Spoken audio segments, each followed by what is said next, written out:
એકમ 1 વાંદરા ટોળી ભણી રહ્યા છીએ. આપણે અગાઉ વાંદરા ટોળી એકમ જ્યારે શીખ્યા ત્યારે પ્રવૃત્તિ કરી હતી, પણ ત્યારે અમુક બાળકો હાજર નહોતા એટલે આપણે ફરીવાર એનું પુનરાવર્તન કરીએ છીએ. આ પ્રવૃત્તિમાં આપણે શીખ્યા હતા કે ઉપર, નીચે, અંદર, બહાર, સૌથી આગળ, સૌથી પાછળ, સૌથી ઉપર, સૌથી નીચે, આ બધું આપણે શીખ્યા હતા. આપણે આ ચિત્ર પણ નિહાળ્યું હતું અને ચિત્રના આધારે મેં તમને પ્રશ્ન પણ પૂછ્યા હતા અને સરસ મજાના બધાએ જવાબ પણ આપ્યા હતા. હવે આ એક આપણી પાસે છે ફ્લેશ કાર્ડ. આ કાર્ડ દ્વારા પણ આપણે શીખીએ કે શું અંદર કહેવાય, શું બહાર કહેવાય. જો આ સુંદર મજાનું એક ચિત્ર છે. જો દેખાય છે બધાને? આ ચિત્રમાં શું દેખાઈ રહ્યું છે જલ્પાબેન? શું છે આ ચિત્રમાં? ઊભા થઈને જવાબ આપશો બેટા.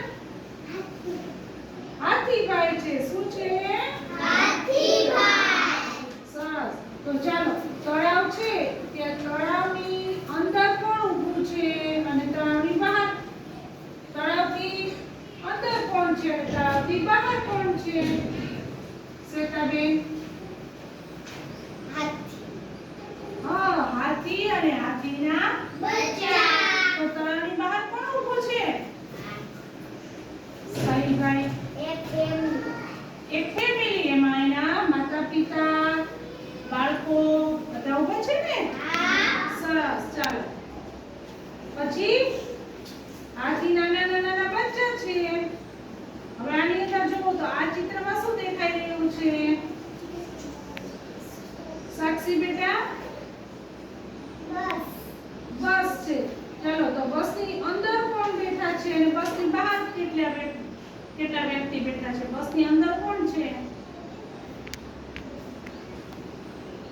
શ્વેતાબેન? છોકરા. બસની અંદર આ સ્કૂલ બસ છે એટલે એક ભાઈ, એક નાનો ભાઈ ને એક બેન, બંને બાળકો બેઠા છે અને એક લીલા ઊભા છે. લીલા કલરનો કોટ પહેરીને ઊભા છે ને?